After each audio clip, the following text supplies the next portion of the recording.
स्वाद उपासक है और ये आप सब लोग हैं, है ना। तो आप सब लोग उसके भागी बने हैं, ठीक है।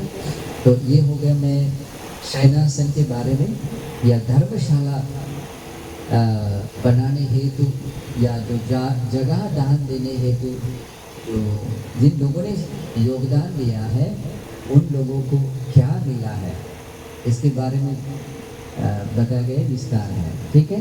तो इसमें हमें प्रसन्नता जगानी है। अभी मैं थोड़ा सूक्ष्म रूप से कुछ बातें बताऊंगा, ठीक है। तो उसमें ये बात है, आप सभी लोग यहाँ किसी न किसी कारण से यहाँ आए हैं,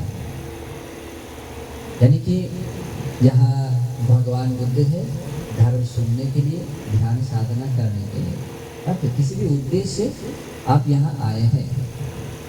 ये उद्देश्य, ये चित्त आपका ऐसे ही जागा नहीं है, उसके पीछे एक राज है, उसके पीछे एक एनर्जी है। मतलब क्या है, आपका पुण्य काम करता है, ओके। वो पुण्य है जिस पुण्य ने आप लोगों को यहाँ तक लाया है। वो पुण्य है जिस पुण्य के कारण आप इस बुद्ध शासन में भगवान बुद्ध को शरण गए हुए हैं। वो पुण्य है आप लोगों का, आपको पता नहीं है किस बुद्ध के काल में आप लोगों ने कौन सा पुण्य किया, पता नहीं। भगवान होते तो जरूर बताते, है ना। भगवान होते तो जरूर बताते कि इसने ऐसे इस बुद्ध के काल में ये पुण्य किया था और इस कारण से इसको ये मिला है, ठीक है। और भगवान इसीलिए कहलाते हैं क्योंकि भगवान के पास में एक बल होता है, तथागत के 10 बल होते हैं। उन 10 बलों में एक बल होता है कि आप लोगों के द्वारा किए गए जितने भी कुशल कर्म हैं उस सारे कर्मों को भगवान सब जानते हैं। इसलिए भगवान को बोलते हैं सब जानता सब पछता। और तथागत बलों में दूसरा बल है, आपके सारे कर्मों को सबको जानते हैं, ओके। और इसी कारण से भगवान अगर यहाँ होते तो भगवान एग्जैक्टली वो धर्म देशना देते जिस धर्म देशना से आप कुछ ना कुछ बन जाते। लेकिन आज आपके पास नहीं है, ठीक है। लेकिन आपका और हमारा कुछ तो पुण्य है। हो सकता है कभी आप विपस्सी भगवान के समय में, या सिखी सम्यक समुद्र के काल में, या वेश्यभू सम्यक समुद्र के काल में, कपुसंद कोणागमन काश्यप सम्यक समुद्र के काल में, या नहीं तो कम से कम गौतम सम्यक समुद्र के काल में हम लोगों ने कुछ तो पुण्य किया है। भगवान बुद्ध को मूल करके हो, धर्म को मूल करके हो, या संघ को मूल करके हो, वो पुण्य किया था। इसीलिए आज भगवान के परिनिर्वाण के बाद सही आज भी हम उनको शरण गए हैं और भगवान के पास, भगवान से दूर नहीं है।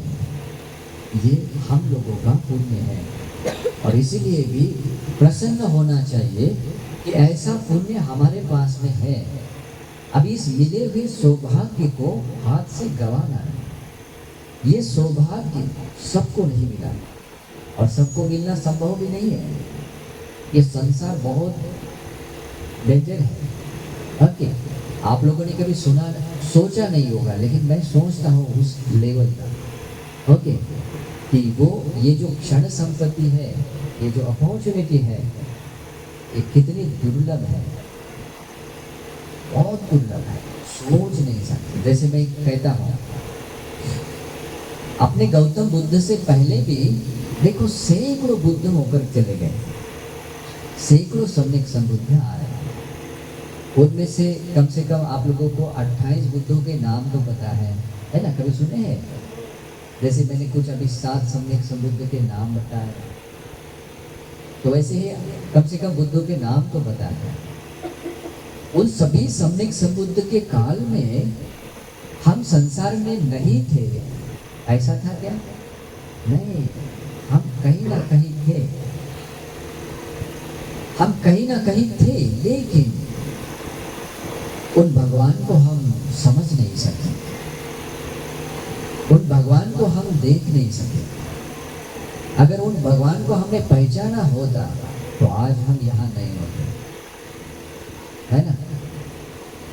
उस समय में भी हम कभी कभी हो सकता है मनुष्य लोक में ही हो, लेकिन भगवान तक जाने का मन नहीं हुआ, या मिथ्या दृष्टि बने होंगे, या दुष्प्रज्ञ बने होंगे, क्योंकि दुष्प्रज्ञ व्यक्ति भी भगवान को नहीं देख सकता, मिथ्या दृष्टि व्यक्ति भी भगवान को नहीं देख सकता। या प्रत्यंत देश में जहाँ भगवान कभी कहीं जाते वहाँ जा पहुँचते नहीं है, वहाँ अगर जन्म होता है तो वहाँ पर भी भगवान नहीं जाते हैं। या हमारा दुर्गति अपाय लोक में जन्म होता है, या दीर्घायु जिनकी उम्र बहुत लंबी होती है, ऐसे सत्वों में जन्म हुआ होगा। कुछ तो हुआ है जिस कारण से उन भगवान का हमें दर्शन नहीं मिला, या भगवान के दर्शन से हम मुकर गए, मतलब वो चांस हाथ से छूट गया है ना। लेकिन आज भगवान के परिनिर्वाण के बाद, भगवान के परिनिर्वाण के बाद आज हमें मनुष्य का जन्म मिला, मनुष्य का जन्म मिला। जब बुद्ध शासन है उस समय मिला, और हम उस भगवान को शरण गए, बुद्धं शरणं गच्छामि कहकर शरण गए हैं, और उन भगवान के श्रीमुख से निकली हुई वाणी श्रवण करने के लिए मिल रही है। उस बुद्ध वाणी के अनुसार ध्यान साधना करने का मौका मिल रहा है, और ये धर्म साधना करने का मौका, इसी को कहते हैं क्षण संपत्ति। और ये क्षण संपत्ति आप लोगों को ऐसा लग सकता है कि बहुत बड़ी लंबी है, नहीं, बहुत छोटी ये है, मतलब टाइम पीरियड बहुत छोटा है। भगवान ने मनुष्यों के 100 साल की उम्र की, इस उम्र के बारे में क्या कहा पता है? भगवान कहते हैं जैसे बारिश के बूंद से जब ऐसे बुदबुदा उत्पन्न होता है, बबल तो उत्पन्न होकर तुरंत नष्ट होता है, वैसे ये 100 साल का जीवन है, छोटा सा जीवन। जैसे आकाश में बिजली चमकती है और तुरंत नष्ट हो जाती है, वैसे ही ये 100 साल का एक छोटा सा जीवन है। जैसे ओस बिंदु है, ठंड के समय में घास फूस पर देखते हैं, है ना, दो बिंदु, ओस बिंदु, वहां पर उसको अगर सूरज की किरण छूती है तो तुरंत वो अंतर्धान होती है, अंतर्धान होता है। उसी प्रकार से ये 100 साल का मनुष्य का जीवन है। 100 साल है। अभी हम 100 साल जीते हैं क्या? वो भी बता दें। अभी ज़्यादा से ज़्यादा 60-70 साल ठीक है ना। लेकिन ऐसा होते हुए भी हम ऐसे ही सोच कर आ रहे हैं कि बाकी लोग जी रहे हैं ना 70-80 साल, भाई 50-60 साल जिया तो भी ठीक है ना। हम अपने बारे में क्या सोचते हैं? ऐसे ही सोचते हैं ना। बाकी समझो ठीक है, थोड़ा ज़्यादा जिएंगे तो भी मुझे थोड़ा इतना मिला तो भी ठीक है, ऐसे ही सोचते हैं। किसी को बताया नहीं, लेकिन मन में चलता है मुझे इतना तो मिलेगा, बाकी लोग तो इतने मरते हैं ऐसे। लेकिन किसने देखा, कल किसने देखा कि हम रहे या ना रहे, है ना। कल की बात छोड़िए, अभी कुछ मिनट के बाद में हम रहेंगे कि नहीं बता सकते हैं? नहीं बता सकते। तो इस तरह का ये बहुत छोटा सा जीवन है। ठीक है, हमें 100 साल का जीवन मिला, फिर भी भगवान क्या कहते हैं, इस दौरान भी अगर आप इस क्षण संपत्ति के अनुसार अगर जीवन जी रहे हैं, तब भी आपके जन्म जन्म का उद्धार कर सकते हैं, जन्म जन्म के दुखों को आप नष्ट कर सकते हैं, क्योंकि ये क्षण संपत्ति में इतनी ताकत है, इसी क्षण संपत्ति में इतनी ताकत है कि अनंत अनंत संसार का दुख आप खत्म कर सकते हैं। क्यों? क्योंकि भगवान का धर्म है, भगवान के धर्म के अनुसार जीवन जीने के लिए जो टाइम पीरियड मिलता है, वो टाइम पीरियड चाहे जितना छोटा हो, जैसे छोटा सा बुदबुदा भी उत्पन्न होकर नष्ट होता है, उतने समय तक का विकीर्ण हो, अगर उतना भी समय मिल गया बस जीवन धन्य होगा।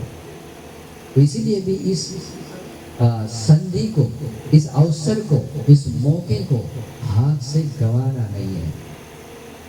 और ये नहीं समझना है कि मेरे पास अभी और 30-40 साल तो होंगे ही पक्का, है ना, या 50-60 साल तो होंगे ही नहीं। ये जीवन अनिश्चित है, जीवन अनिश्चित है, मरण ही निश्चित है। और इसीलिए भगवान एक ही बात बताते हैं, क्या कहते हैं, अजेव किच्चन आतपं भोजन्या मरणंचि। इसका मतलब होता है अजेव किच्चन आतपं, अपना जो कर्तव्य है धर्म जीवन जीने का, आपको जो ये जो अवसर मिला है संसार दुखों से मुक्त होने का, ये जो अवसर मिला है शील समाधि प्रज्ञा को भावित करने का, ये जो अवसर मिला है पुण्य करने का, इस कर्तव्य को आज ही करना चाहिए, आज ही करना चाहिए। को जन्या मरणं सुविद, कौन जाने कल मरण हो। कोई जानता है? नहीं जानता है। और इस कारण से भी ये जो मौका मिला है किसी पुण्य से, मैं ये 100% कह सकता हूँ कि ये आप लोगों का पुण्य ही है जो आप लोगों को ये धर्म और ये अवसर मिला है। पुण्य नहीं होता तो आप यहाँ नहीं होते। जिनके पास पुण्य नहीं है वे लोग इस बुद्ध शासन के बाहर रहते हैं। बुद्ध शासन में आने के लिए पुण्य चाहिए। ओके, देखिए पृथ्वी पर इतने सारे लोग हैं, पृथ्वी की बात छोड़िए, इस भारत में 140 करोड़ से भी ज्यादा लोग हैं, 140 करोड़, और उनमें से बहुत चंद हैं